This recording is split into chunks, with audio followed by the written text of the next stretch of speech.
Chapter 1. I found the girl with blood on her hands in the rain. She couldn't have been more than 5 years old, a tiny thing huddled behind a dumpster in the alley where I'd been crashing for the past 3 nights. Her dress, once a pristine white silk designer number, was now a depressing gray from all the grime clinging to her skinny body. Her dark curls were plastered against her face, ruined by tear tracks. But it was her eyes that really got to me, wide and terrified, so dark they seemed black in the weak light spilling from the street. She was bleeding, a scrape on her knee, nothing major. But she was sobbing as if the world was ending. And, let's be honest, for a 5-year-old lost in the armpit of Chicago's industrial district at 11 o'clock at night, maybe it had. I should have just kept walking. That's what 6 months of living on the streets had taught me. Mind your own damn business. Keep your head down, survive. But I used to be a nurse, back in what felt like a completely different life. And some instincts just don't die, no matter how hard you try.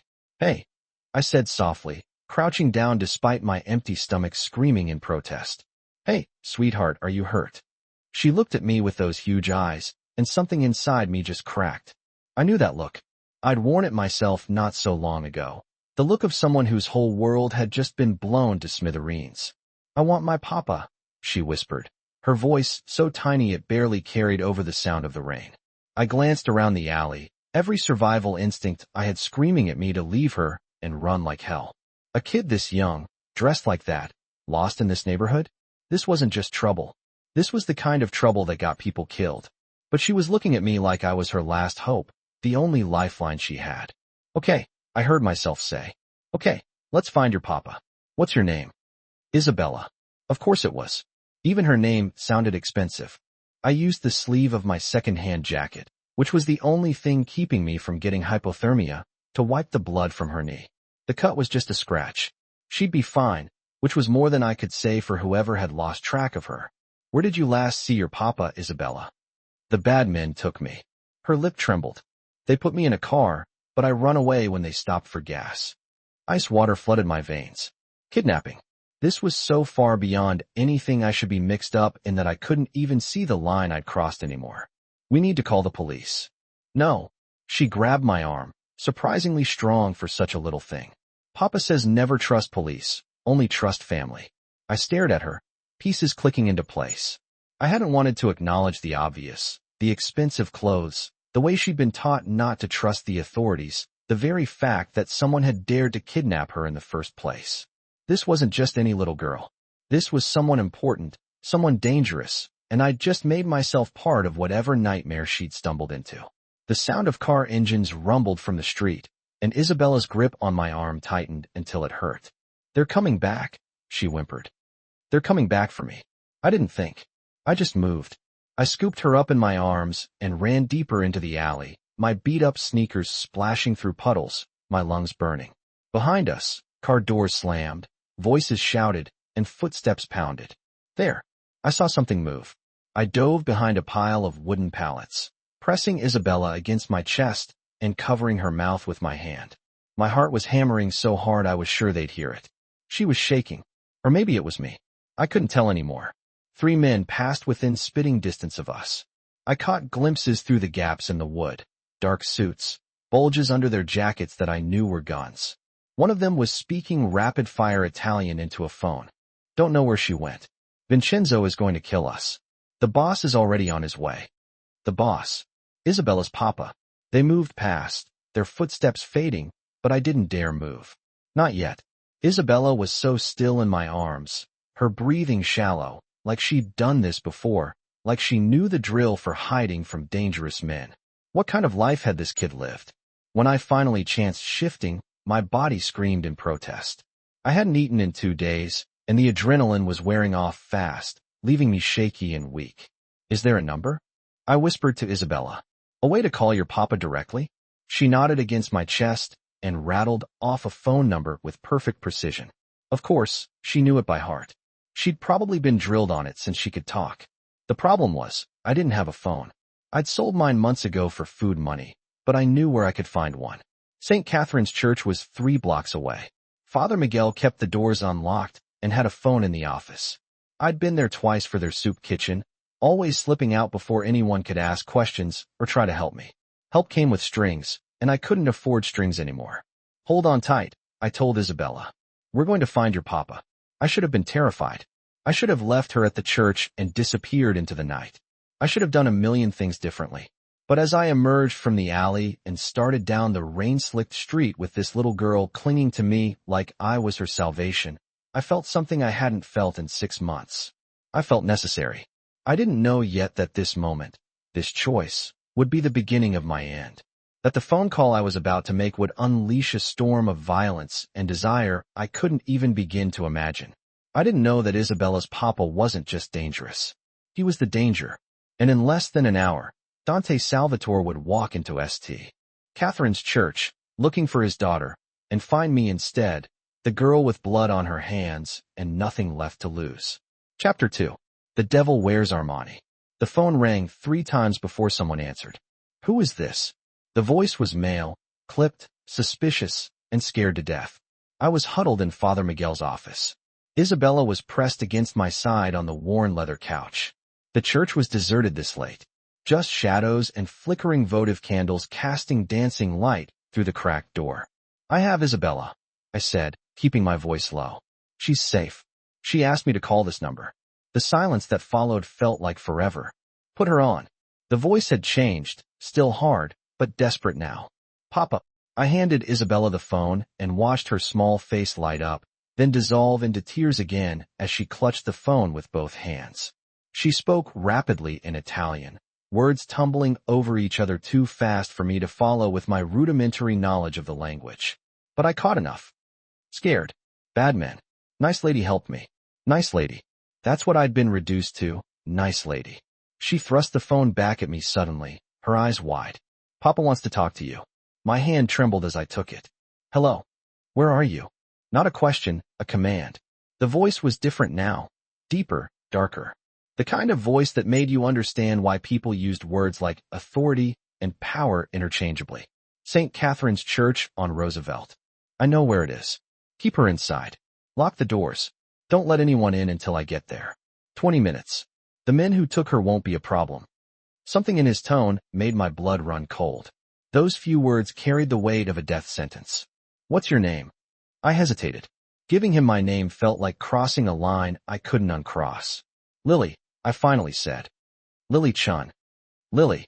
He repeated it slowly, like he was memorizing it, filing it away. 20 minutes. Keep my daughter safe, and I'll make sure you're compensated for your trouble. The line went dead. Compensated. Like I'd returned a lost wallet.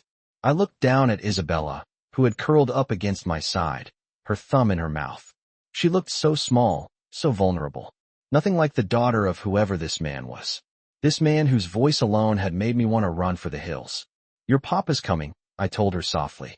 She nodded, her eyes already drooping. The adrenaline crash was hitting her hard too. Papa will make it all better. Papa fixes everything. I wondered what kind of things a 5-year-old needed her father to fix. The 20 minutes felt like 20 hours. I locked the church doors like he'd ordered, checked them twice, then positioned myself where I could see both the main entrance and the side door. Old habits from nursing. Always know your exits. Always have an escape plan. Not that I could escape now. I was in this, whatever this was, up to my neck. Isabella had fallen asleep with her head in my lap, one small hand fisted in my jacket. I smoothed her dark curls back from her face and tried not to think about what I'd gotten myself into. Tried not to think about the last time I'd held someone this small, this precious. Tried not to remember why I'd lost everything. The rumble of engines outside shattered the silence. Not one engine, multiple.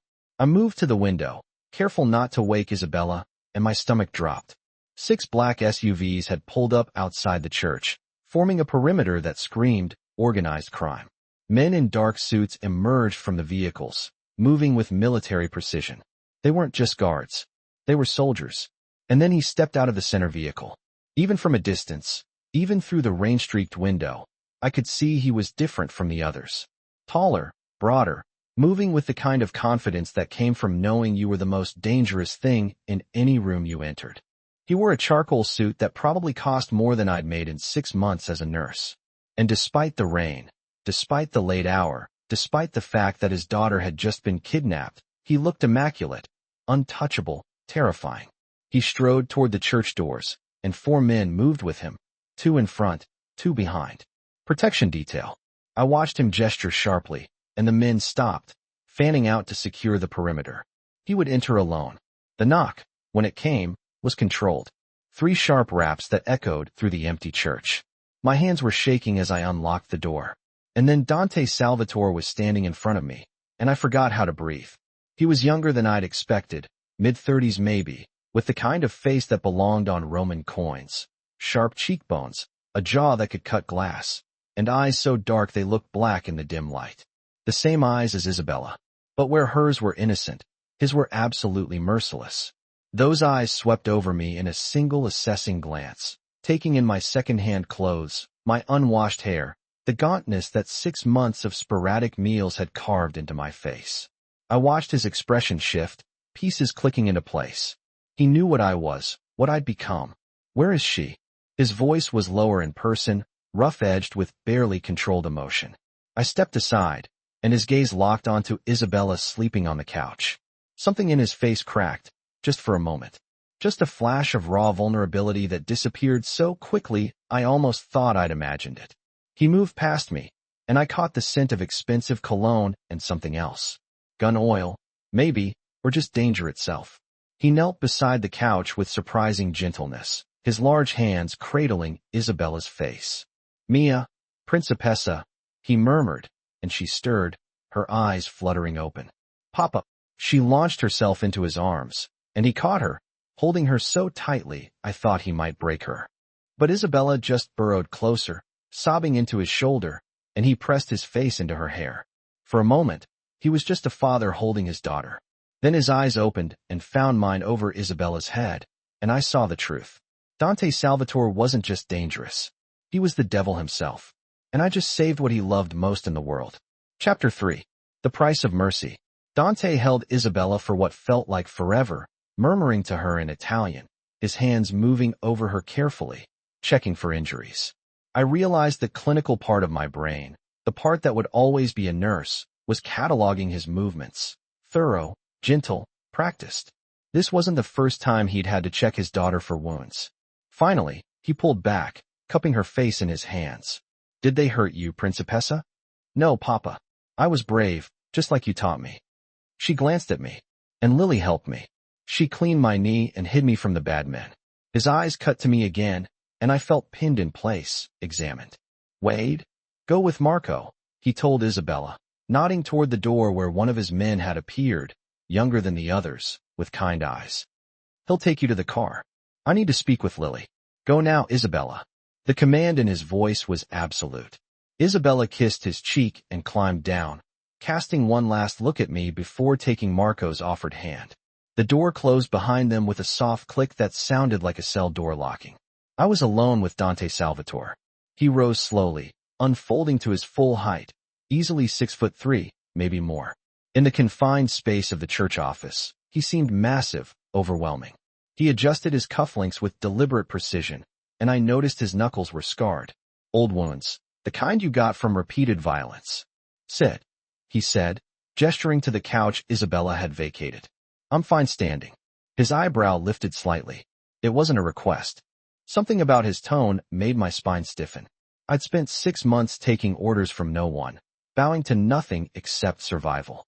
I wasn't about to start now, not even for a man who looked like he could break me in half without breaking a sweat. And I wasn't asking for permission, I said evenly. The silence that followed was deafening. His men probably didn't speak to him like that. Nobody probably spoke to him like that. I watched something flicker in his eyes. Surprise, maybe. Or annoyance. Possibly both. Then, unexpectedly, his mouth curved. Not quite a smile, but close. "You're either very brave or very stupid, Lily-chan. I'm homeless, and I just got involved in a kidnapping." Stupid seems more accurate. That almost smile deepened. He moved to Father Miguel's desk, bracing his hands on it as he studied me.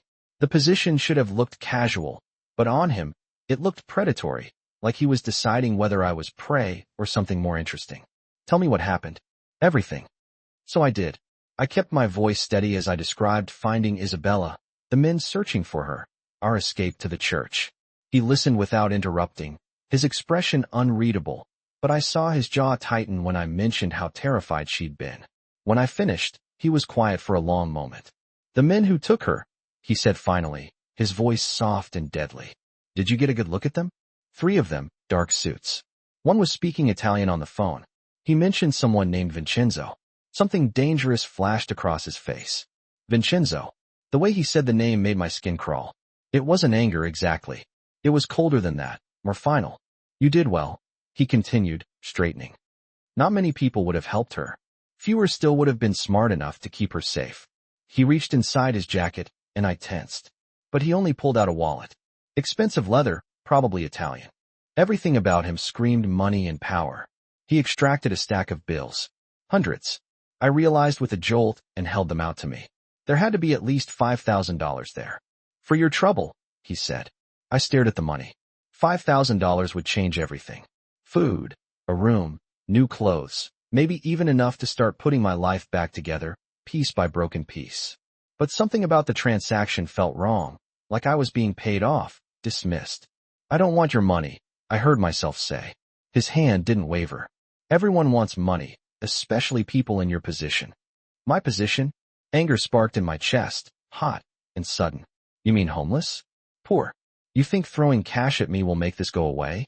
"I think," he said, his voice dropping lower, "that you're in no position to refuse. Take the money, Lily. Buy yourself a meal, a bed, whatever it is you need." "What I need," I said, the words coming out harder than I'd intended, "is to not be bought off like some transaction. Your daughter was terrified. I helped her because she needed help, not because I expected payment." He studied me for a long moment, his dark eyes searching my face like he was trying to solve a puzzle. Then he put the money away and took a step closer. Too close. I could smell his cologne again, feel the heat radiating from him, could see the faint shadow of stubble on his jaw, the tiny scar that cut through his left eyebrow. Up close, he was even more devastating and more dangerous. "You're right," he said softly. "You can't be bought. So, let me be clear about something else, Lily-chan." He leaned in, and I felt my back hit the wall. I hadn't even realized I'd been retreating. "You saved my daughter's life tonight. That means something to me. That means you're under my protection now, whether you want to be or not." "I don't need your protection. You're sleeping in alleys and look like you haven't eaten in days." "Yes, you do." His gaze traveled over me again, clinical this time, assessing. "What happened to you? Why is a woman who speaks like she's educated, who moves like she's had medical training, living on the streets?" My throat tightened. "That's none of your business. You made it my business when you saved Isabella." "I don't want anything from you," I insisted, but my voice wavered.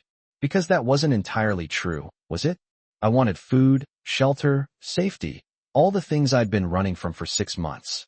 Because accepting help meant accepting questions, and questions led to truths I couldn't face. Everyone wants something. He reached out slowly, giving me time to move away, and caught a strand of my hair between his fingers. The gesture was almost gentle, but the look in his eyes was anything but. "The question is, what do you want?" My heart was hammering against my ribs. This close, I could see the flecks of gold in his dark eyes, the way his pulse beat steadily in his throat. He was a predator, I reminded myself. Dangerous. The kind of man who made people disappear for mentioning the wrong name. But God help me, I couldn't look away. "I want to leave," I whispered. "Liar." The word hung between us like a challenge, like a promise. "Come work for me," he said suddenly. "Isabella likes you. She needs someone she can trust, someone who isn't afraid of blood or danger, someone who will protect her the way you did tonight. You want me to be her nanny?" I almost laughed. "I'm homeless." "Not anymore." His thumb brushed my cheekbone, and I shivered despite myself. "Say yes, Lily. Let me give you back everything you've lost." I should have said no. Should have run. But I was so tired of running. "One condition," I heard myself say. "You never asked me about my past." His smile was sharp as a blade. "Deal." And just like that, I sold my soul to the devil. Chapter 4. Into the Lion's Denver. The SUV smelled like leather and wealth. I sat in the back seat, acutely aware of how out of place I was. Isabella had fallen asleep against my side again, her small hand tucked into mine, while Dante sat across from us, his presence filling the entire vehicle despite the spacious interior. He'd been on his phone since we left the church, speaking in rapid Italian, his voice cold and clipped. I didn't need a translation to know he was arranging something permanent for the men who'd taken Isabella. Through the tinted windows, I watched Chicago's streets blur past. We were heading north, away from the industrial district, toward the lakefront where the real money lived. The kind of money that bought politicians and silence in equal measure. She trusts you already, Dante said suddenly, pocketing his phone. His eyes were on Isabella. Something soft entered his expression before it hardened again when he looked at me. That's rare. She's usually wary of strangers. She was scared. Fear makes people reach for anything that feels safe. And you felt safe to her? His tone suggested he found that ironic. A homeless woman in an alley. Sometimes the most dangerous-looking places are the safest, I said quietly. And sometimes the most beautiful ones are full of monsters. His eyes narrowed slightly. Speaking from experience? Speaking from experience. You said no questions about my past. I said I wouldn't ask. I didn't promise not to wonder. He leaned forward, elbows on his knees, and I fought the urge to press back against the seat. But you're right. A deal is a deal. Your past is your own, Lily. As long as it doesn't endanger my daughter, it won't. Good, because if it does. He didn't finish the sentence. He didn't need to. The implication hung in the air between us, sharp as a knife. The SUV turned through massive iron gates that opened automatically, and I caught my breath. The estate beyond was something out of a movie. All stone and glass sprawling across manicured grounds that had to cover at least 5 acres. Security lights illuminated the perimeter, and I spotted armed guards stationed at regular intervals. This wasn't just a home. It was a fortress. Welcome to Salvatore House, Dante said, watching my reaction. It's been in my family for 3 generations. Bulletproof windows, reinforced walls, 24-hour security. The safest place in Chicago. You mean the safest cage? I murmured. His smile was sharp. Same thing in my world. The car stopped in front of the main entrance where a woman in her 50s waited. She had steel-gray hair pulled into a severe bun, and the kind of face that suggested she'd seen everything and been impressed by none of it. Mrs. Castellano, Dante said as we exited. This is Lily Chun. She'll be staying with us as Isabella's companion. See that she's given the room next to my daughter's and has everything she needs. Mrs. Castellano's sharp eyes swept over me, taking in every detail of my appearance. The dirty clothes, the too thin frame, the desperation I couldn't quite hide. Her expression didn't change, but I saw the judgment in her gaze. Of course, Mr. Salvatore. Shall I prepare a bath and meal for the young lady? Yes. And burn those clothes. He gave me a quick once-over. No offense. None taken. The clothes were basically rags anyway. I'd swiped them from a donation bin a couple of months back. He carefully scooped Isabella into his arms, not even stirring her sleep. Mrs. Castellano will show you to your room. Get cleaned up. Eat something. We'll discuss the finer details of your employment in the morning. Employment? Like this was some regular 9-to-5. Like I was going to be shuffling papers instead of bunking down in a crime lord's fortress. Mr. Salvatore. Dante, he corrected me. If you're going to live in my house, you'll use my name. The casual intimacy of it sent a weird flutter through my stomach. Dante. I tried, watching something flicker in his eyes. What exactly will I be doing besides watching Isabella? Keeping her alive, he said simply. Keeping her happy, being the one person in this house she can trust completely. He shifted Isabella in his arms, and she mumbled something in her sleep. She's all I have, Lily. The only good thing in my world. I need someone who will protect her the way you did tonight. Someone who will put her first even when it costs them. The weight of what he was asking settled heavily on my shoulders. And if I fail, you won't. It wasn't confidence in his voice. It was a command, an expectation that would be met because he willed it so. Get some rest. Tomorrow you start your new life. He turned and disappeared into the house with Isabella, leaving me alone with Mrs. Castellano. This way, miss, she said, her voice crisp but not unkind. I followed her through halls that belonged in a museum. Marble floors, crystal chandeliers, paintings that were probably worth more than most people made in a lifetime. Every surface gleamed. Every corner was perfectly appointed. It was beautiful and cold and absolutely suffocating. The room she led me to was bigger than the last apartment I'd lived in. A 4-poster bed dominated the space, covered in silk sheets that probably cost more than my nursing school tuition. French doors opened onto a balcony overlooking the grounds. The attached bathroom was all marble and gold fixtures. "I've drawn you a bath," Mrs. Castellano said, gesturing to the open bathroom door where I could see steam rising. "There are toiletries in the cabinet, and I'll have fresh clothes sent up. Your size, I presume, is a 4. 6, I said. I used to be a 6. Her expression softened slightly. "We'll get some meat on your bones then. Mr. Salvatore doesn't tolerate his people looking underfed. Dinner will be brought up in 30 minutes. She turned to leave, then paused. "A word of advice, Miss Chun. Mr. Salvatore is a good man in his way. He's fair to those who serve him loyally. But cross him, endanger what's his, and you'll discover why his enemies call him the Devil of Chicago." Her eyes met mine. "His daughter is everything to him. Don't forget that." "I won't," I promised. When she left, I stood in the center of the room trying to process everything that had happened in the last 2 hours. This morning, I'd been sleeping in an alley, wondering if I'd find enough cans to recycle for dinner money. Now, I was standing in a mansion, employed by a Mafia boss, trusted with his daughter's life. I caught my reflection in the full-length mirror and barely recognized myself. Hollow cheeks, dull hair, eyes that had seen too much. I looked like a ghost, like someone who'd already died and just forgot to lie down. Maybe that's exactly what I was. The bath was scalding hot, and I sank into it with a groan that was half pain, half relief. The water turned gray almost immediately from 6 months of accumulated street grime. I scrubbed my skin until it was pink, washed my hair 3 times, and still didn't feel clean. Some dirt went deeper than soap could reach.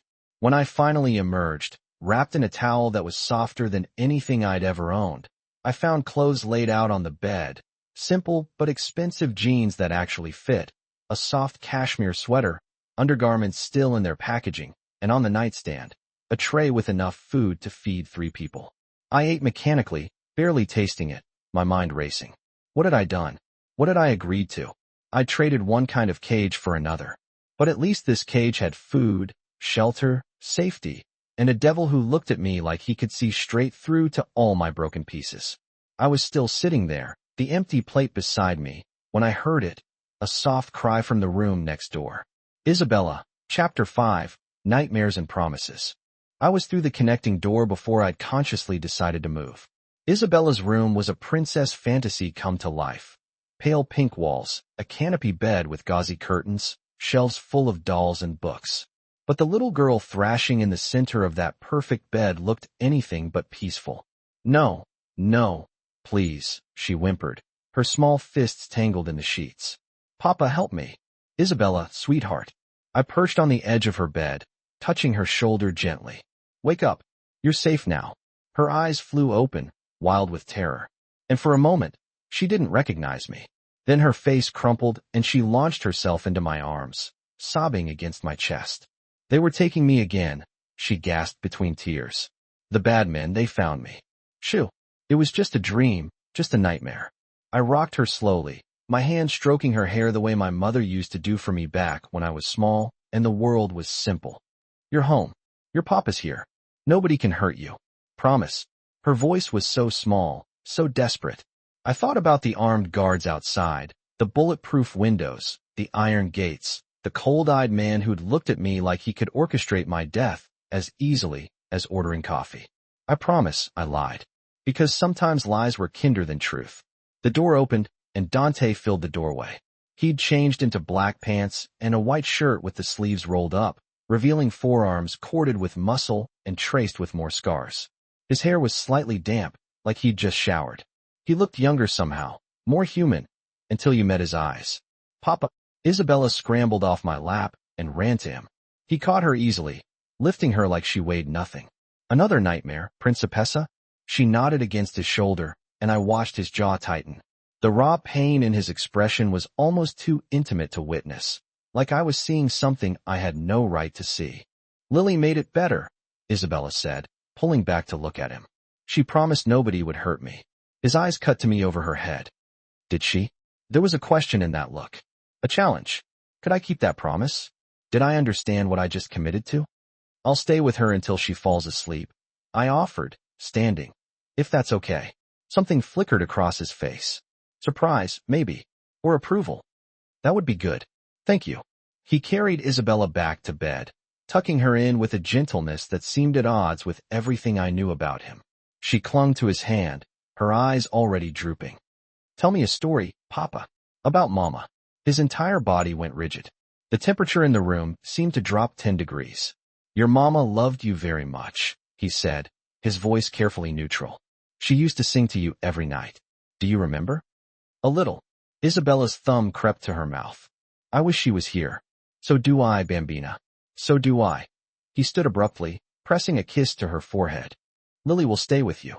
I have work to do. But sleep, Isabella. That's an order." He strode from the room without looking back, and I heard his footsteps receding down the hall, quick and hard, running from something he couldn't shoot or threaten into submission. Grief, loss, the ghost we all carried. I settled into the chair beside Isabella's bed, prepared to wait until she fell asleep, but she reached out, her small hand finding mine. "Papa gets sad when we talk about Mama," she whispered. "She died when I was 3. Bad men hurt her because of Papa." Ice flooded my veins. "Isabella, that's why he's so careful now. That's why there are so many guards." Her eyes met mine, and they were far too knowing for a 5-year-old. "That's why he needs you to keep me safe, like Mama couldn't." The weight of it pressed down on me. The responsibility, the expectations, the danger I'd walked into so blindly. This wasn't just about watching a child. It was about standing between her and the violence that had already stolen her mother. "I'll keep you safe," I heard myself promise. "I swear it." She smiled, her eyes finally closing. "I know you're brave, like Papa. I can tell." Within minutes, her breathing had evened out into sleep. But I sat there long after, watching her small chest rise and fall, wondering what the hell I'd gotten myself into. A sound from the hallway made me turn. Dante stood in the doorway, a glass of amber liquid in his hand. Whiskey, probably. Something strong enough to drown whatever demons were chasing him.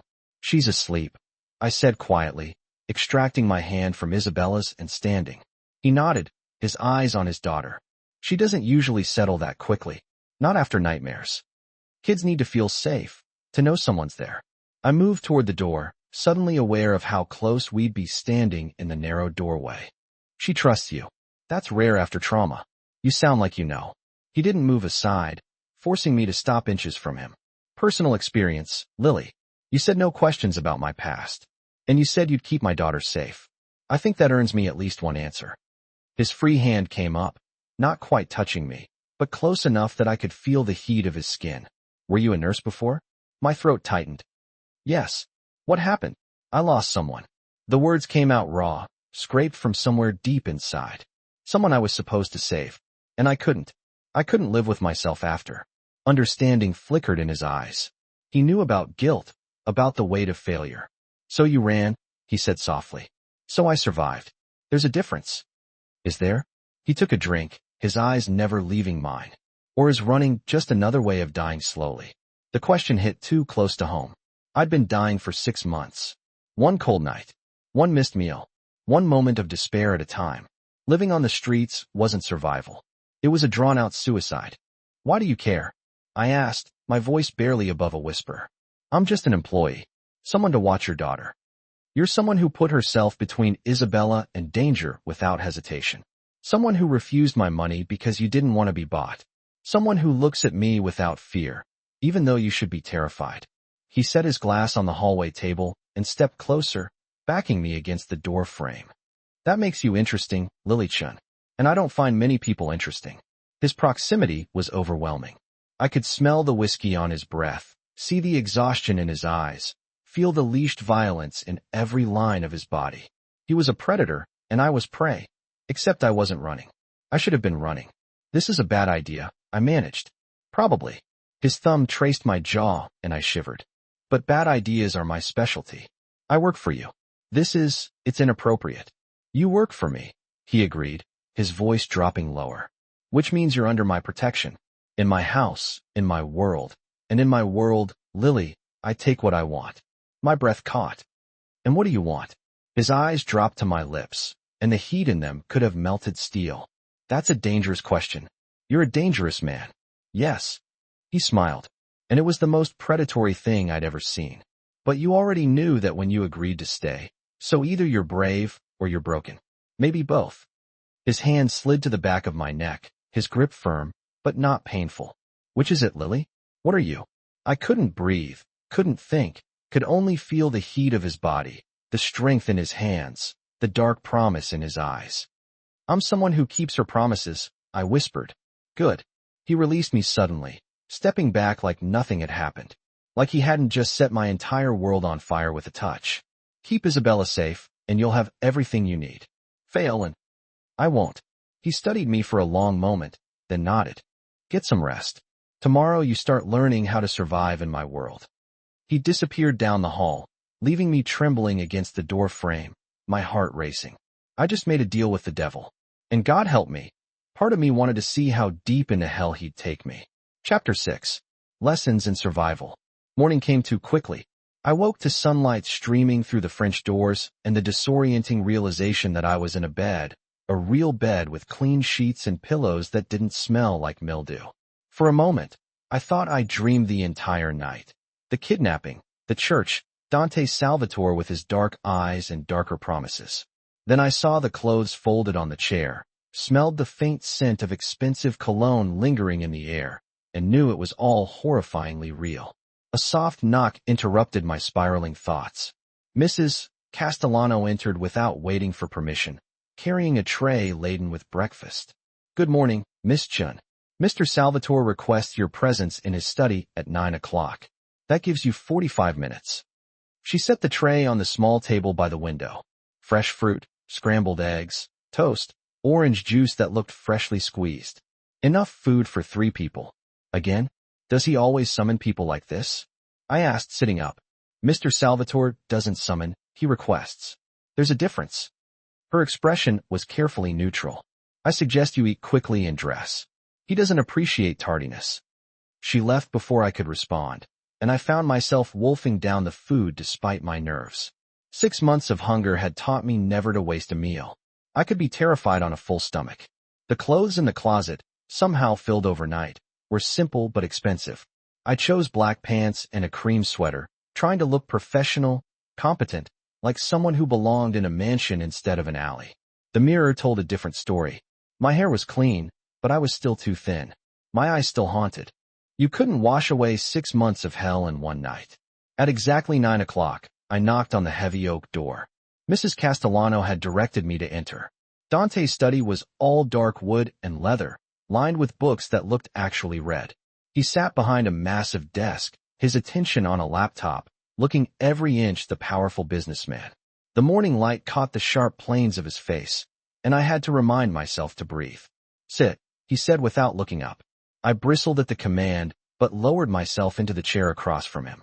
He typed for another minute, deliberately making me wait. I realized before closing the laptop and giving me his full attention. First rule of working for me, he said without preamble. Punctuality. You are on time. Good. I'm not late to anything. Another habit from nursing. Second rule. You don't leave this property without my permission or an armed escort. Ever. My spine stiffened. That sounds like imprisonment. That sounds like staying alive. He leaned back, studying me. The men who took Isabella, they worked for the Vitali family. My oldest enemies. They know she trusts you now, which makes you a target. Understand? Ice flooded my veins. You're saying they'll come after me? I'm saying they'll use you to get to her if they can. So, until I've dealt with them permanently, you stay here protected. His expression hardened. This isn't negotiable, Lily. And if I refuse? Then I'll have you escorted to the property line, and you can take your chances on the streets. But you won't take Isabella's safety with you. He stood, moving around the desk with predatory grace. Make your choice, security or freedom. You can't have both in my world. I wanted to rage at him, to throw his offer back in his face. But the memory of Isabella's nightmare, her small hand in mine, stopped me. I'd promised to keep her safe. Fine, I bit out. I'll stay. Smart girl. He perched on the edge of the desk. Too close again. Third rule.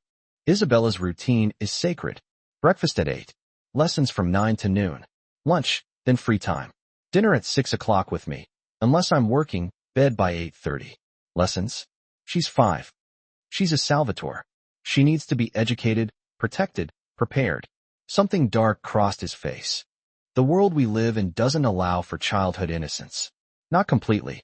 That's heartbreaking. I said before I could stop myself. That's reality. He studied me with those unreadable eyes. You'll supervise her lessons. Her tutor arrives at 9 o'clock. You'll accompany her everywhere on the property. If she asks for you, you come. If she's scared, you comfort her. If anyone threatens her. He pulled a small handgun from his desk drawer and held it out to me. You use this. I stared at the weapon like it was a snake. I don't know how to shoot. You'll learn. Training starts tomorrow at dawn. He set the gun on the desk between us. In my world, everyone who protects what's mine knows how to kill. Consider it job training. My hands were shaking. This is insane. I'm a nurse, not a... You're whatever I need you to be, he interrupted, his voice dropping to that dangerous softness. That's what working for me means. Adaptation, survival, loyalty. I didn't sign up to become a killer. No, you signed up to protect a 5-year-old girl from men who murdered her mother. He leaned closer, and I could see the barely controlled violence in his eyes. Do you think they'll hesitate to hurt you, to use you? The moment they realize you matter to Isabella, you become a weapon they can use against her, against me. The truth of it settled in my chest like a stone. This wasn't just about being a nanny. It was about becoming part of his world. The violence, the paranoia, the constant threat of death. I need to know you can do this, Dante continued, his hand coming up to cup my chin. The gesture was almost gentle, but his grip was unyielding. I need to know that if it comes down to Isabella's life or your conscience, you'll choose her every time. His touch burned. I should have pulled away, should have maintained some professional distance, but I couldn't move. I'll choose her, I whispered. I promise. Good. His thumb brushed my lower lip, and heat flared between us. Sudden, intense, completely inappropriate. Because if you fail her, Lily, there's nowhere you could run that I wouldn't find. You understand?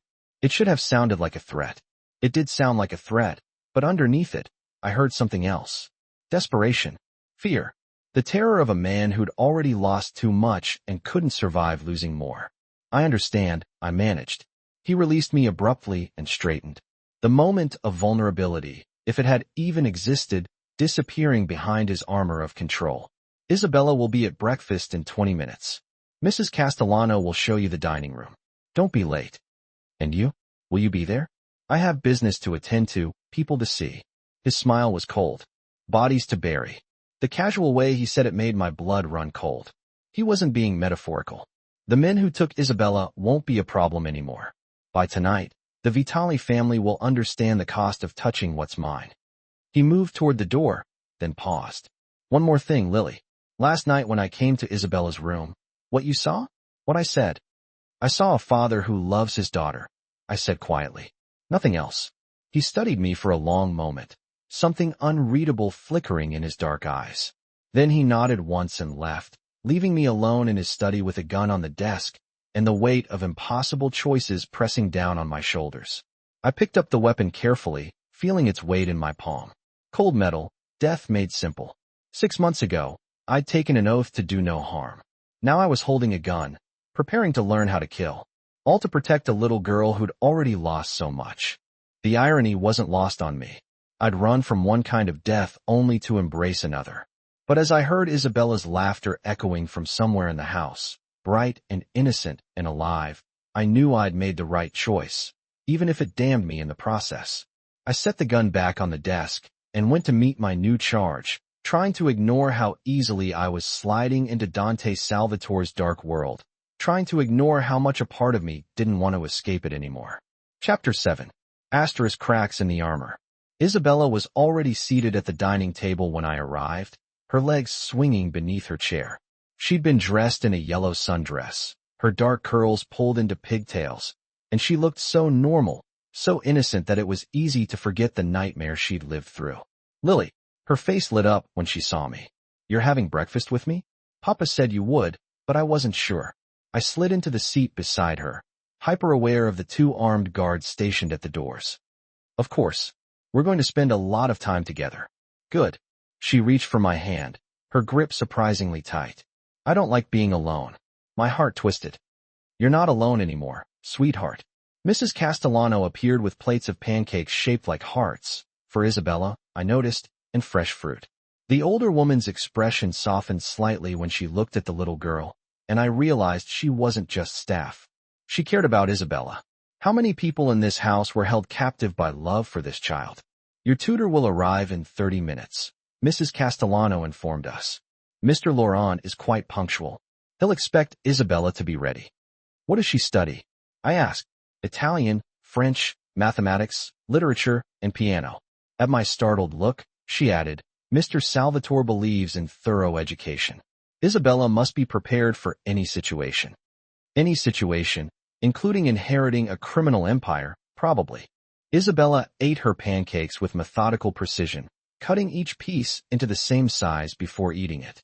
Another sign of trauma, the need for control in small things when everything else felt chaotic. Do you like your lessons? I asked her. She shrugged. Mr. Laurent is nice, but sometimes I just want to play. What do you like to play? Her eyes lit up. Hide and seek. But Papa doesn't like when I hide. He says it makes the guards nervous.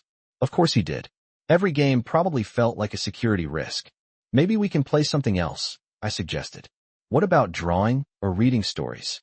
Will you read to me? Papa reads to me at bedtime, but sometimes he's too busy. The sadness in her voice was crushing. He's always busy now. Since Mama died. I squeezed her hand gently. I'll read to you whenever you want. That's a promise. She beamed, and for a moment I saw the carefree child she should have been, before violence and loss had stolen her innocence. Mr. Laurent arrived precisely on time. A thin, scholarly man in his 60s, with kind eyes and infinite patience. He set up in what Isabella called the lesson room, a converted library filled with books and educational materials that probably cost more than most people's cars. I sat in the corner, observing, trying to understand this strange new world. Isabella was clearly bright. She switched between English, Italian, and French with ease, solved math problems that seemed advanced for her age, and played piano with surprising skill for someone so young, but every loud noise made her flinch. Every time someone entered the room, she looked up with barely concealed fear. And twice, I caught her eyes drifting to the window like she was expecting the bad men to return. She was a prisoner of her own fear. We both were. After lessons, Isabella and I had lunch in the garden, a sprawling space with manicured hedges and a fountain that probably belonged in a palace. Guards patrolled the perimeter, their presence a constant reminder that this beauty was just another kind of cage. Can I tell you a secret? Isabella asked suddenly, her voice dropping to a whisper. Of course. Sometimes I'm scared of Papa. She wouldn't meet my eyes. Not because he hurts me.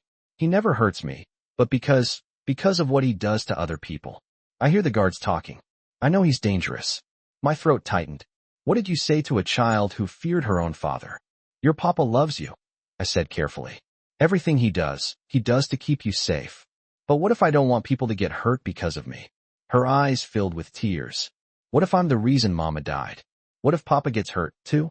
I pulled her into my arms, feeling her small body shake with sobs she'd probably been holding in for years. Listen to me, Isabella. None of this is your fault. Not your mama, not the bad men. None of it. You're just a little girl. You're supposed to be loved and protected. That's all. But Papa says I have to be strong like him. You can be strong and still be scared. That's what bravery is, being scared and doing it anyway. I pulled back to look at her. And you're one of the bravest people I've ever met.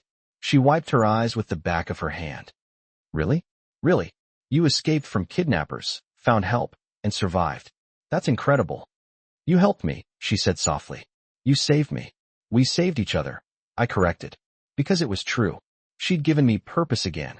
A reason to wake up, something to fight for besides my own broken survival. A shadow fell across us, and I looked up to find Dante standing there.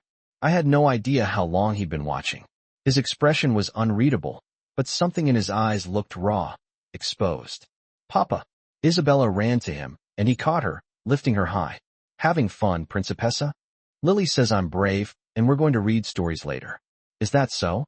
His eyes met mine over her head, and the intensity in them made my breath catch. Thank her for that, for making you smile. Thank you, Lily. Isabella kissed my cheek before squirming down. Can I go practice piano? Mr. Laurent said I should work on the new song. Stay where the guards can see you, Dante instructed, and she ran off, her earlier tears forgotten, leaving me alone with him.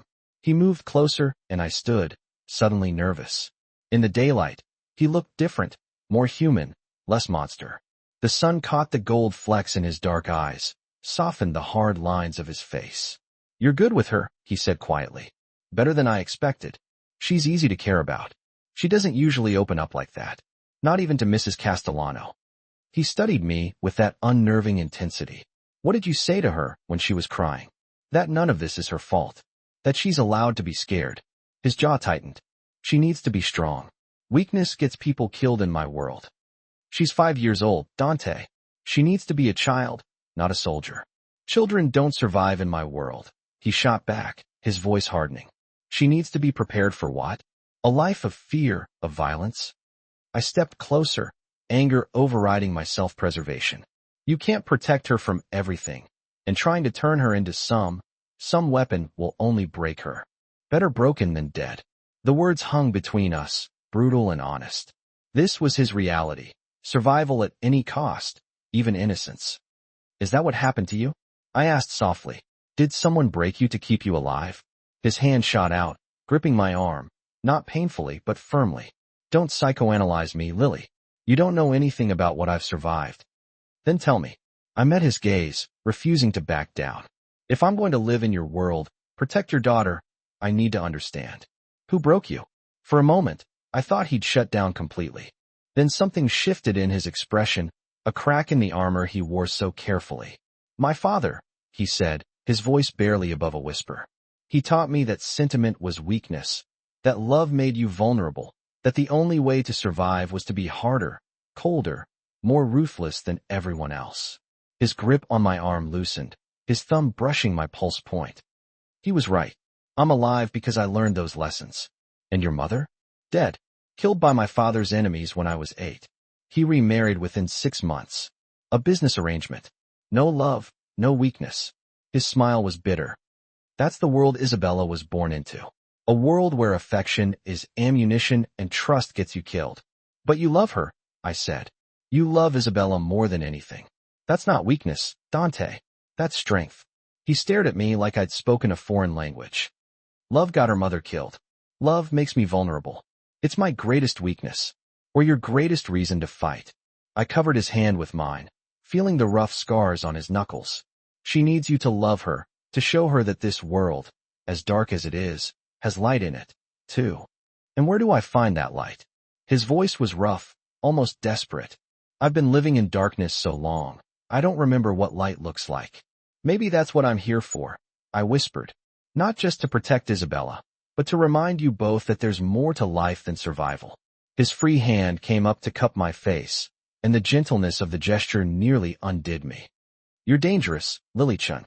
More dangerous than any enemy I've ever faced." "Why?" "Because you make me want things I can't have. Hope, peace, a future that isn't soaked in blood." His thumb traced my cheekbone, his eyes searching mine. "You make me want to be someone I'm not." My heart was racing. "And who's that?" "Someone worthy of the way you look at me. Like I'm a man instead of a monster." Before I could respond, his phone rang. He released me instantly, the moment shattering as he answered with a sharp, "What?" His expression went cold. "When? Where?" A pause. "I'll be there in 20 minutes. Have the room prepared." He ended the call and looked at me. All trace of vulnerability gone. "Stay with Isabella. Don't let her out of your sight. I have business to handle." "Dante, this is what I am, Lily. What I'll always be." He turned to leave, then stopped. "Lock your door tonight. The screaming from the basement carries." And then he was gone, leaving me standing in the garden with the echo of his words and the ghost of his touch on my skin. I just glimpsed the man beneath the monster. And God help me, I wanted to see more. Chapter 8. The Sound of Vengeance. I didn't sleep that night. Isabella had gone to bed easily enough after dinner, which Dante hadn't attended, and I'd read her 3 stories until her eyes drooped closed. But as I lay in my own bed staring at the ceiling, I couldn't stop thinking about his final words. Lock your door tonight. The screaming from the basement carries. I'd locked it, but sound traveled in old houses. And around midnight, I heard it. A scream, muffled, distant, but unmistakably human. A man's voice begging in Italian. Then silence. Then another scream, cut short. I pressed my hands over my ears, but I couldn't unhear it. Couldn't stop imagining what was happening in the basement. Dante had said he'd handle the men who took Isabella. This was him handling it. This was justice in his world. Blood for blood, pain for pain. I thought I might be sick. Around 2 o'clock in the morning, footsteps passed my door, heavy, purposeful. Then the sound of a shower running from somewhere down the hall, washing away evidence, washing away guilt. I wondered if Dante felt guilt anymore, or if he'd killed that part of himself along with everyone else. When morning finally came, I was exhausted, but wired. Isabella bounced into my room at 7:30, already dressed, chattering about the new book Mr. Laurent had promised to bring. She didn't hear the screams, didn't know her father had spent the night extracting vengeance. Maybe that was mercy. Breakfast was subdued. Dante sat at the head of the table in a fresh suit, looking immaculate and completely unaffected. But I saw the shadows under his eyes, the slight stiffness in his movements. His knuckles were freshly wrapped. "Good morning, Principessa," he said to Isabella, his voice warm. "Did you sleep well?" "Yes, and Lily read me the story about the princess and the dragon. Can we get a dog, Papa, please?" "We'll see." His eyes flicked to me. "Lily, you look tired. Trouble sleeping?" The bastard knew exactly why I hadn't slept. "I'm fine," I said evenly. "Good, because today you start training. 6 o'clock in the gym. Don't be late." "Training for what?" His smile was cold. "Survival." After breakfast, I tried to focus on Isabella's routine, but my mind kept drifting to the basement, to the screams, to the casual way Dante had sat there eating eggs and toast like he hadn't spent the night torturing people. During Isabella's piano lesson, Mrs. Castellano found me in the hallway. "A word, Miss Chin." I followed her to an empty sitting room, my stomach tight with dread. "I know you heard last night," she said without preamble. "The walls aren't as thick as Mr. Salvatore would like. Let me give you some advice, girl. What happens in the basement stays in the basement. You don't ask questions. You don't look at him differently. You certainly don't judge him for it." Her expression softened slightly. "Mr. Salvatore does what he must to protect what's his. Those men took Isabella. They traumatized her. What happened to them was mercy compared to what they'd planned for her." My hands were shaking. "How do you live with it, knowing what happens here?" "Because I remember what happened to Isabella's mother." Her voice dropped. "She was gentle, kind like you. She tried to make Mr. Salvatore softer, more human. And the Vitali family used that against him. They knew where to find her because someone inside betrayed them. Someone who thought Mr. Salvatore had gone soft. She met my eyes. They tortured her for 3 days before he found her. She died in his arms. He was 28 years old, holding his dying wife while his 3-year-old daughter screamed in the next room. I felt the blood drain from my face. So before you judge him for what he does in that basement, remember what those animals did to the woman he loved. Remember that he's standing between Isabella and that same fate, and ask yourself, what wouldn't you do to protect someone you love? She left me standing there, her words echoing in my head. Asterisk, what wouldn't I do? I'd already promised to learn to shoot, to kill if necessary. Where was the line between protection and becoming the monster? At 6 o'clock, I made my way to the basement, a different entrance than the one Dante had used last night. Thank God the gym was state-of-the-art, all gleaming equipment and mirrored walls. Dante was already there, dressed in black athletic wear, wrapping his hands. The bruises on his knuckles were vivid purple. "You came," he said, not looking up. "I wasn't sure you would. I keep my promises, even when they terrify you." Now, he did look at me, and I saw the challenge in his eyes. "You heard last night." It wasn't a question. "Yes. And I'm still here." I lifted my chin. "Mrs. Castellano told me about Isabella's mother, about what they did to her." Something dangerous flashed across his face. "Did she?" "I'm not judging you, Dante. I'm trying to understand." "There's nothing to understand." He moved toward me, and I forced myself not to retreat. "I'm a monster. I do monstrous things. Last night, I made 3 men beg for death. I took my time. I enjoyed it." He stopped inches from me. "Does that frighten you?" "Yes." "Good. Fear keeps you sharp. Keeps you alive. Is that what you want?" I asked.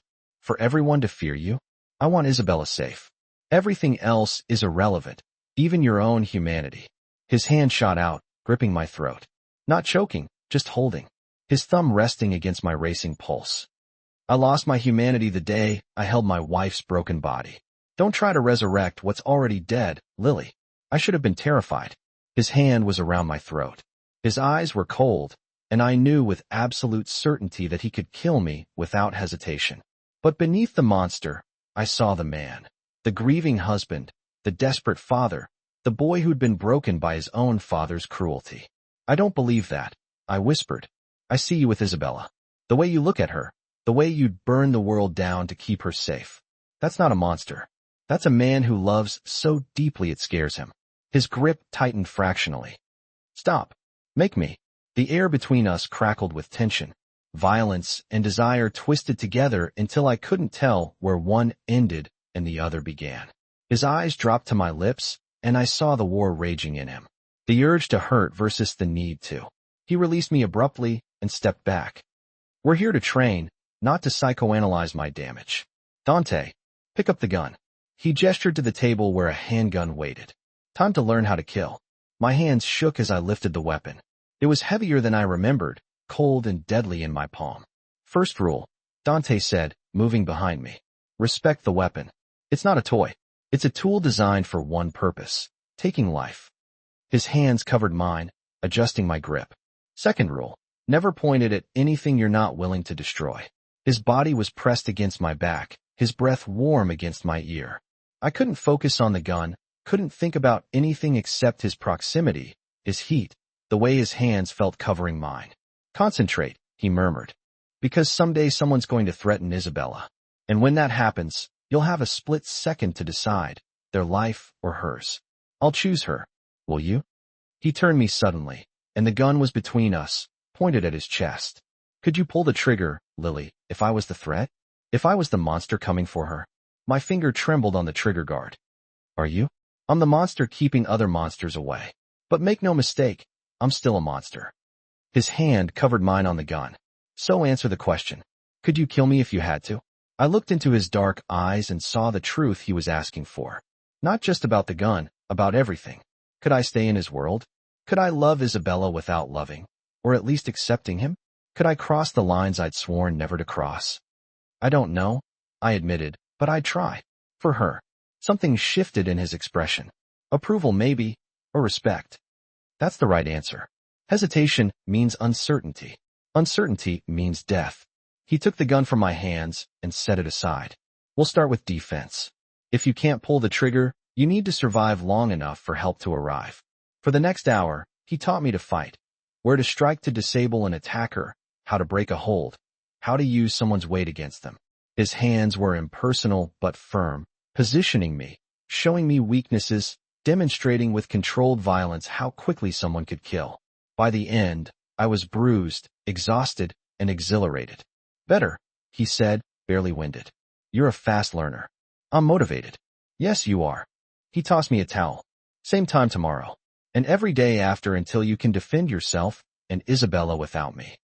"And if I never get that good?" His smile was grim. "Then you die together. But I don't think you'll let that happen."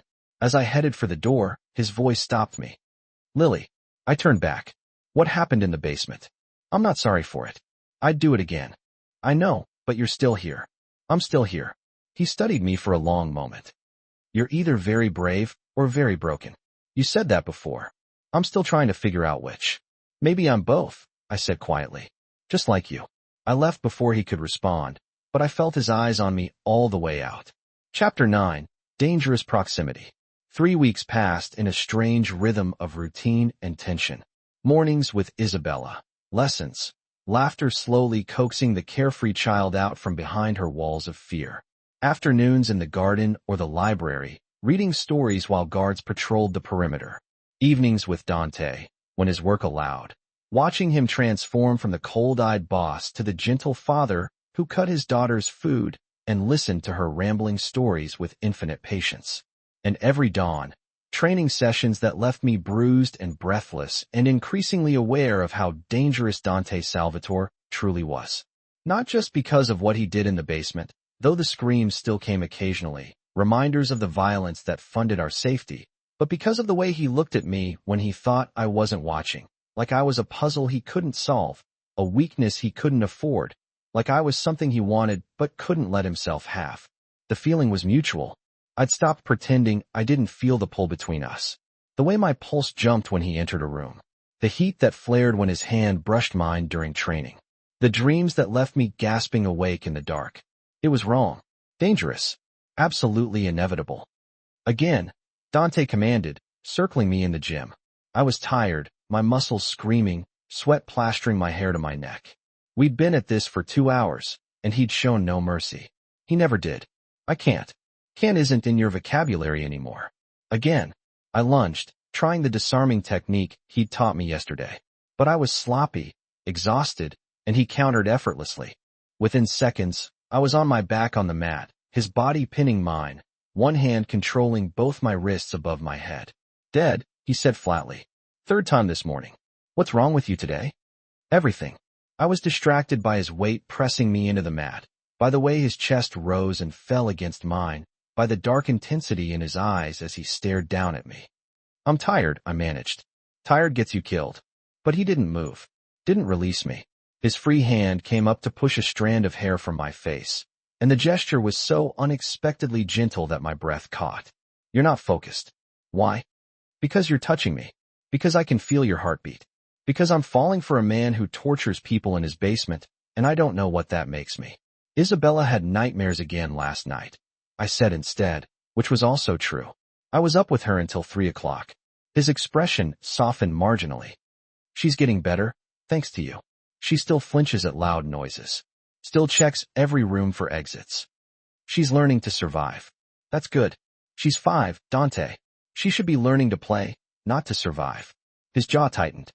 We've had this argument, and we'll keep having it until you understand that she needs childhood, not combat training. What she needs is to stay alive long enough to have a childhood. His grip on my wrists tightened. Don't forget what world we live in, Lily. Last week, the Vitali family sent a message. Isabella's name carved into a dead rat left at our gates. They're not done. They'll never be done. Ice flooded my veins. You didn't tell me. I handled it. By doing what? His smile was cold. Do you really want to know? No. Yes. I didn't know anymore. The lines I'd sworn never to cross were so far behind me. I couldn't see them anymore. I want to understand you, I said quietly. How you can be so gentle with her and so brutal with everyone else. Because she's the only good thing in my life. Everyone else is a potential threat. His thumb traced the pulse in my wrist. Including you. Me? I'm not. You're the biggest threat of all, Lily-chan. He leaned closer, his voice dropping to that dangerous whisper that made my spine tingle. You make me forget. When I'm with you, I start thinking about things that'll get us both killed. Peace. Trust. A future that isn't soaked in blood. Would that be so terrible? Yes, because hope is a luxury I can't afford. The moment I let my guard down, someone dies. That's the rule of my world. Then change the rules, I challenged. You're powerful enough, rich enough. Why not walk away? Take Isabella somewhere safe, and just live. His laugh was bitter. There is no away. No safe. I was born into this life, and I'll die in it. The only question is how many people I take with me. He released my wrists suddenly and rolled off me, sitting with his back against the mirrored wall. My father used to say the Salvatore name. It was both a crown and a curse.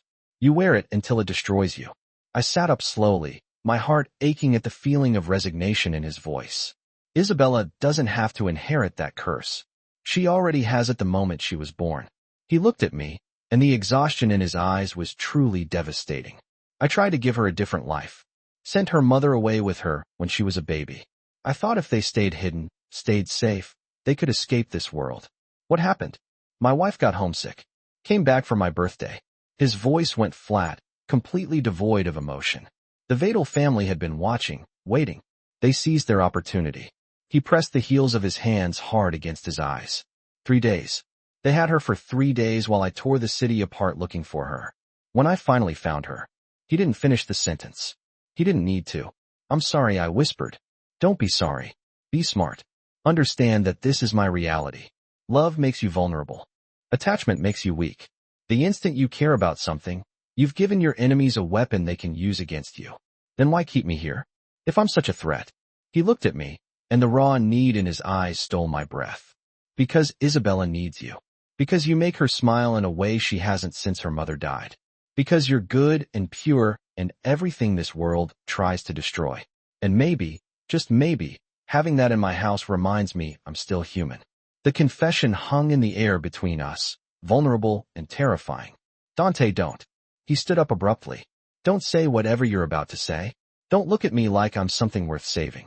I'm not. I'm exactly what I seem. A monster who occasionally pretends to be a man. I don't believe that. Then you're a fool. He pulled me to my feet, his hands rough on my arms. I've killed dozens of people, Lily. Maybe hundreds. I've tortured, blackmailed, destroyed lives without hesitation. I'm going to hell. And there's nothing you or anyone else can do to change that. Maybe. I agreed, stepping closer despite every instinct screaming at me to run. But Isabella needs you. I stopped, horrified by what I'd almost said. His eyes darkened. What do you need? My heart was racing. This was a precipice, and once I stepped off, there would be no turning back. I need to understand why I'm not running, why I stay here in your world knowing what you are, what you do. Have you figured it out? I looked into his scarred, beautiful, terrible face and told him the truth. Because when you look at Isabella, I see who you really are. And when you look at me, my voice broke. When you look at me, I feel alive again. For the first time in 6 months, I have a reason to wake up that isn't just survival. That's not a reason. That's a death wish. His hand slid into my hair, tilting my face up. I'm poisoned, Lily. Everyone who gets close to me dies or wishes they had. Then I guess I'm already poisoned. Lily, kiss me or let me go, Dante said. But stop pretending you don't feel this, too. For a moment, I thought he'd push me away. I thought he'd retreat behind his walls and leave me standing there, rejected and humiliated. Then his mouth crashed into mine, and the world ignited. The kiss was nothing like I'd imagined. No gentleness, no exploration. It was desperate and demanding, tasting of violence and need. His hands tightened in my hair, angling my head, and I grabbed his shirt to keep from collapsing. This was madness, danger, everything I should be running from. I'd never felt more alive. He backed me against the mirrored wall, his body pressing into mine, and I gasped against his mouth. He took advantage, deepening the kiss until I couldn't think, couldn't breathe, could only feel. This is a mistake, he muttered against my lips. I know this will destroy you. I know I can't stop. I don't want to. He kissed me again, harder this time, like he was trying to consume me. His hand slid down my side, over my hip, and I arched into him, chasing the heat, the connection, the beautiful, dangerous insanity of wanting something I absolutely couldn't have. A phone buzzed, his phone. He ignored it, his mouth moving to my neck, and I heard myself make a sound I didn't recognize, need wrapped in surrender. The phone buzzed again and again. He breathed against my throat. He pulled back, his eyes wild, his breathing ragged. I have to. I know. I was shaking.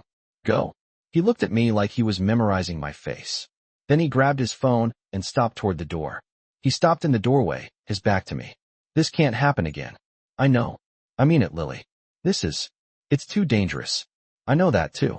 He finally turned, and the naked want in his eyes nearly brought me to my knees. You should leave while you still can before I destroy you like I destroy everything else I touch. I'm not leaving, Isabella said. Then God help us both. He left, and I slid down the wall, my fingers pressed to my still tingling lips. I'd just kissed a monster, and I couldn't wait to do it again. Chapter 10. Breaking Point. I avoided Dante for 2 days. It wasn't hard. He disappeared into his office after that kiss, emerging only for brief dinners with Isabella, where he barely looked at me. When our eyes did meet across the table, the heat was so intense I had to look away before Isabella noticed. She noticed anyway. Kids always did. Are you mad at Papa? She asked on the 3rd morning while we were having breakfast in the garden. What? No, sweetheart. Why would you think that? Because you don't look at him anymore, and he's been sad. She pushed her eggs around her plate. He gets sad sometimes since Mama died. I thought maybe you made him happy, but now you're both sad again. Guilt twisted in my chest. Your Papa and I are fine, Isabella. We're both busy. Busy is what grown-ups say when they don't want to talk about feelings. She looked up at me with those knowing eyes. Mrs. Castellano says feelings are messy. Is that why you're avoiding each other? Out of the mouths of babes. Sometimes grown-up feelings are complicated, I admitted. But that doesn't change how much we both care about you. That's the most important thing. She seemed to accept this, but I saw her glance toward the house where Dante's office windows overlooked the garden. I wondered if he was watching us, if he was remembering the kiss the way I couldn't stop remembering it, the way his hands had felt in my hair, the desperation in his touch, the taste of danger and desire. I forced myself to focus on Isabella, pushing thoughts of her father away. But they crept back in during her lessons, during lunch, during every quiet moment when my mind had space to wander. This was exactly what he'd warned me about. Distraction, weakness, the kind of vulnerability that got people killed in his world. That evening, Mrs. Castellano found me in the library where I'd been reading to Isabella. Mr. Salvatore requests your presence in his study now. My heart jumped. Is everything okay? He didn't say, but you shouldn't keep him waiting. Isabella looked up from her book. Can I come? Not this time, Bambina. Mrs. Castellano said gently. Let's get you ready for your bath. You can finish your story later. As Isabella was led away, I stood on shaking legs and made my way to Dante's study. Each step felt like walking toward a firing squad. I knocked once. Enter. He stood at the window, his back to me, silhouetted against the dying light, still in his suit, but with his jacket discarded, sleeves rolled up, looking like every dangerous fantasy I'd ever had. Close the door, he said without turning. I did, my pulse thundering. Lock it. My hand trembled as I turned the lock. The click echoed in the silent room like a gunshot. We need to talk about what happened, he said, finally facing me. His expression was carefully controlled, but I saw the tension in his shoulders, the tightness around his eyes. That kiss was a mistake. You said so yourself. It was. He moved toward me slowly. Predatory, but I can't stop thinking about it. Can't stop imagining doing it again and again. He stopped just out of reach. That's a problem, Lily. Why? Because I don't lose control, ever. Control is what keeps me alive, keeps Isabella safe. And you? His jaw clenched. You make me want to lose it. Want to forget every rule I've lived by. That's dangerous. So what do you want me to do? Leave? Yes. The word was immediate, certain. I want you to take the money I offered you, get on a plane, and disappear. Go somewhere safe. Start over. Forget you ever met us. Pain lanced through my chest. And Isabella? I'll find someone else. Someone who doesn't make me feel. He stopped, his hands curling into fists. Someone safer. Safer for who? Her or you? His eyes flashed. Both. I'm not leaving her, Dante. I promised. Then I'll make you. He closed the distance between us in 2 strides, backing me against the locked door. I'll pay you so much money you can't refuse. I'll have you escorted out. I'll do whatever it takes to get you out of this house before. Before what? I challenged, my anger rising to match his. Before you feel something. Before you let yourself be human instead of the monster you pretend to be. I'm not pretending. His hands slammed against the door on either side of my head, caging me in. I am a monster, Lily. I've done things that would make you sick. I'm doing them still. Right now, in my basement, there's a man who tried to get information about Isabella's schedule. Do you want to know what I'm going to do to him when we're done here? No, liar. You want to understand? Want to know how deep the darkness goes? He leaned in, his breath hot against my ear. I'm going to break every finger, one by one, slowly. Then I'm going to ask him questions. When he doesn't answer fast enough, I'll move to his toes. Then his ribs. I'll keep him alive and conscious and suffering for hours, maybe days. And when I'm done, when I've extracted every piece of information he has, I'll put a bullet in his brain without hesitation or remorse. I should have been horrified, disgusted, should have shoved him away and run. Instead, I met his eyes and said, "Will it keep Isabella safe?" He blinked, clearly not expecting that response. "Will torturing him protect her?" I pressed.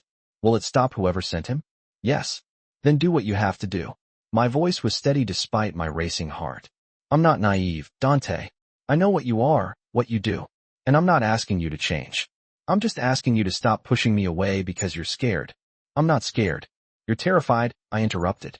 "Terrified that if you let yourself care about me, you'll lose me like you lost your wife. Terrified that love makes you vulnerable. Terrified that maybe, just maybe, you deserve something good in your life besides Isabella." His breathing had gone ragged. "You don't know what you're talking about." "Don't I?" I reached up, touching his face despite the danger, despite everything. "You said I make you feel human. That I remind you there's more to life than blood and violence. But the moment you feel it, you run. You hide behind threats and cruelty because it's safer than admitting you want something you think you can't have. And what do I want?" His voice was barely above a whisper, raw and desperate. "The same thing I want." I pulled his face down to mine, my lips a breath away from his. Us, something real in a world full of lies. There is no us. Can't be.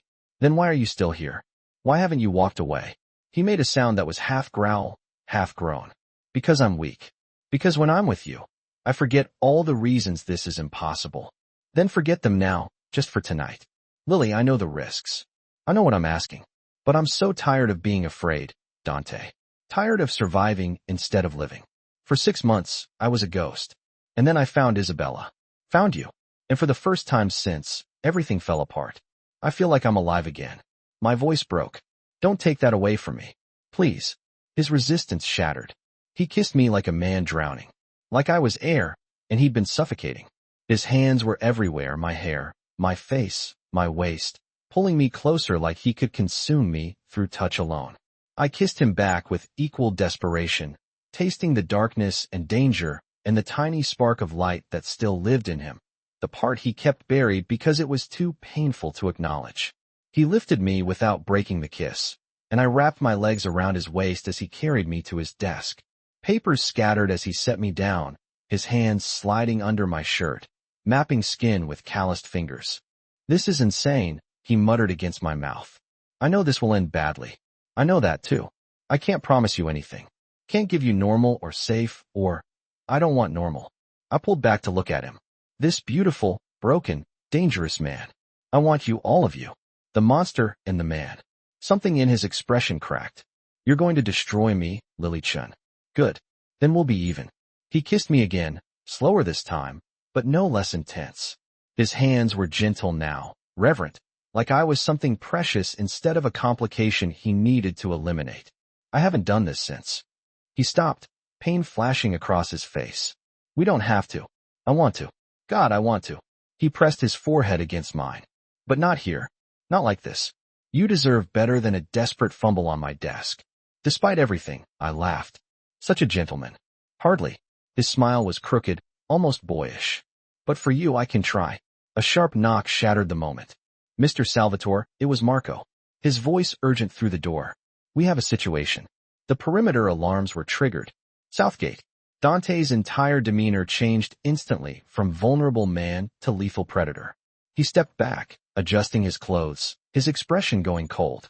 I'll be right there. He looked at me, something like regret in his eyes. Stay here. Lock the door after I leave. Don't open it for anyone but me or Mrs. Castellano. Fear iced my veins. What's happening? Probably nothing. A deer or a false alarm. But his hand went to the gun at his back. But if it's not, Isabella is in her room with 2 guards. She's safe.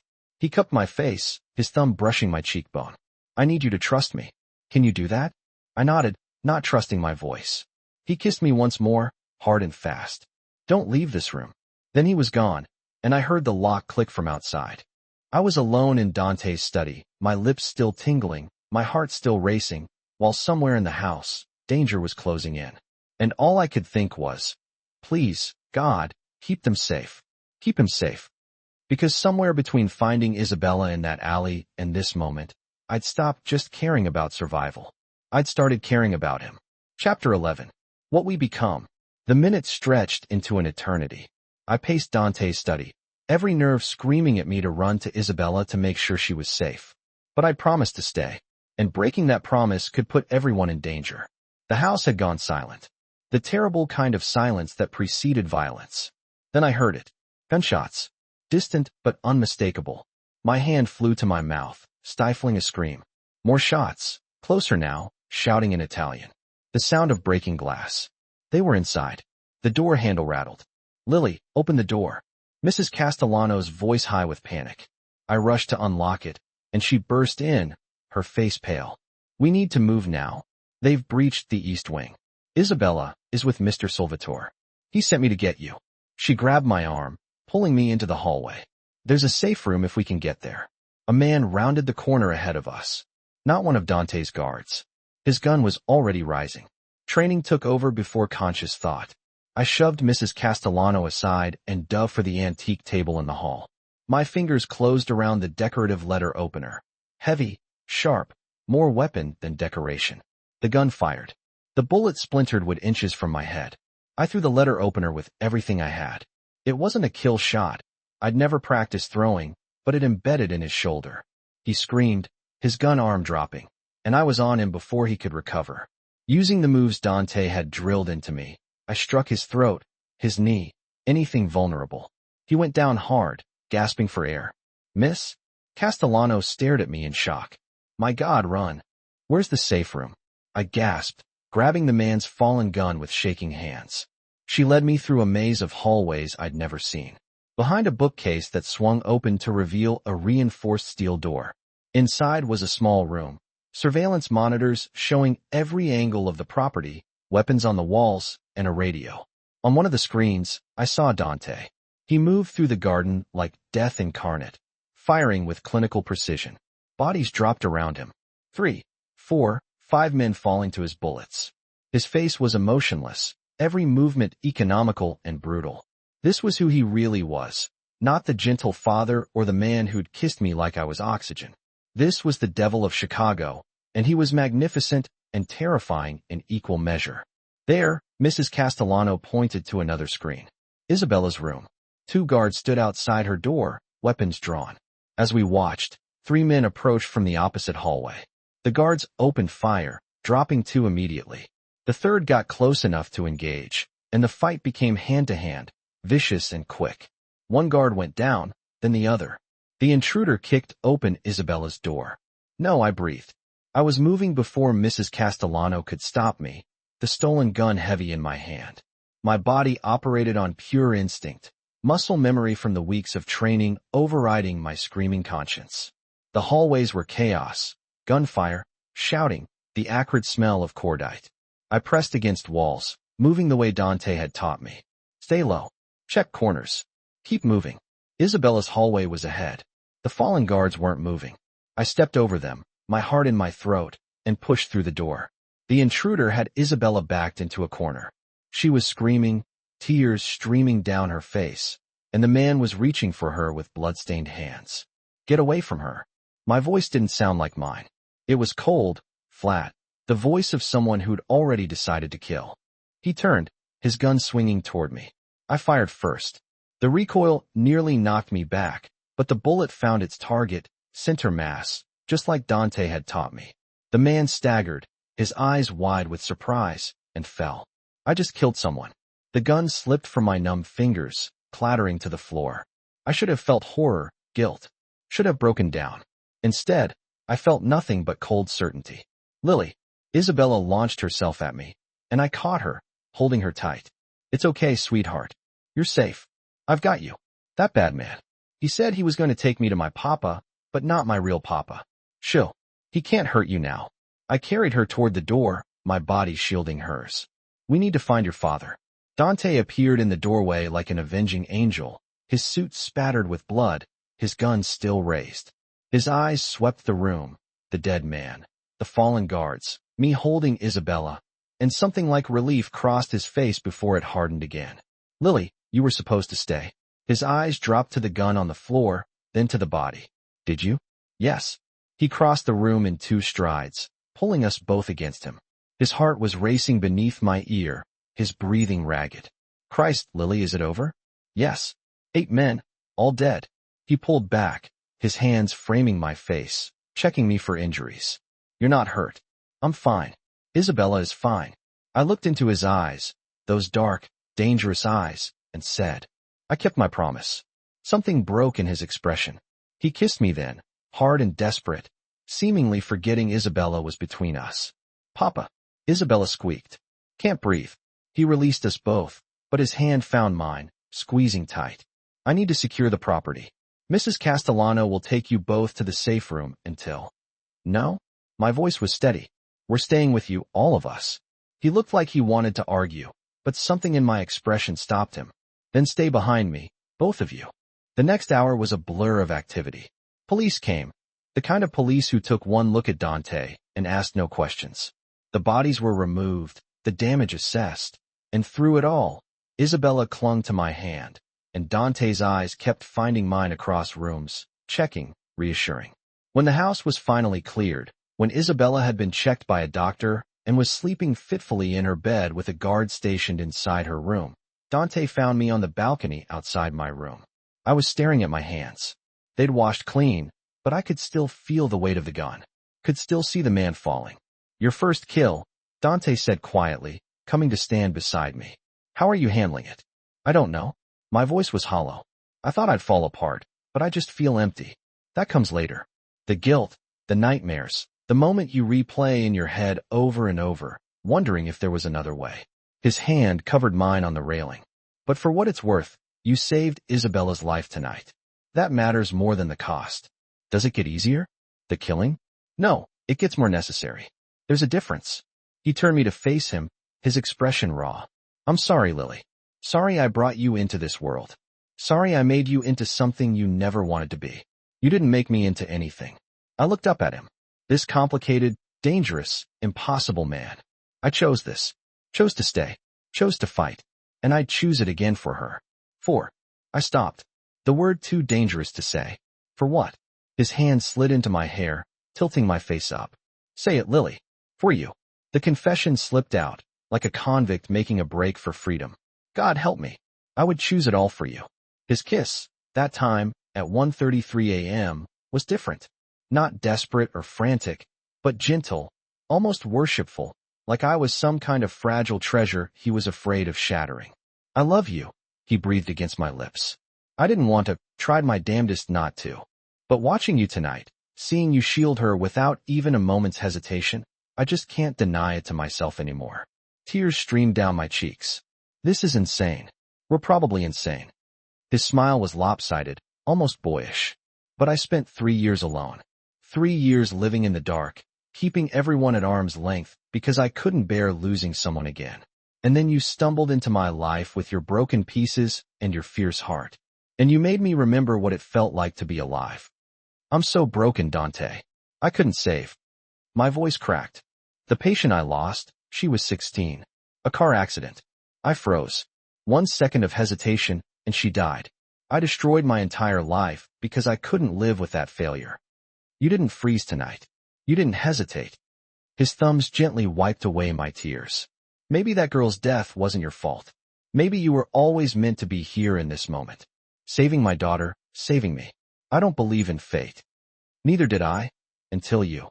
He kissed me again, and this time I allowed myself to fall into it completely, into him, into this impossible, dangerous, beautiful thing that was growing between us. When we finally broke apart, I asked the question that had been haunting me. What happens now? Now, he pulled me close, his arms wrapping around me like a fortress. Now we figure out how to live. How to give Isabella the life she deserves while surviving in the world we're trapped in. How to love each other without being destroyed by it. His hand tilted my chin up. Think you can handle that?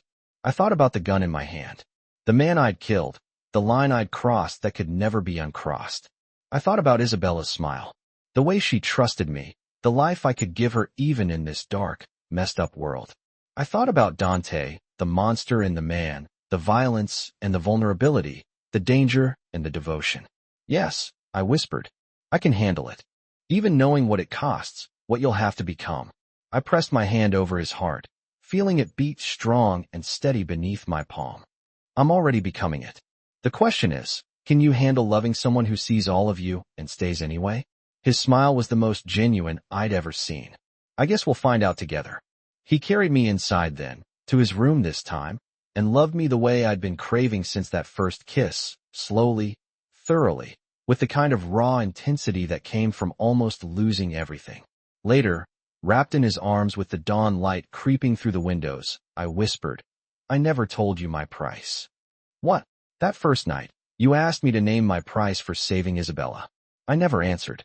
His arms tightened around me. What was it? What did you want? I looked up at him.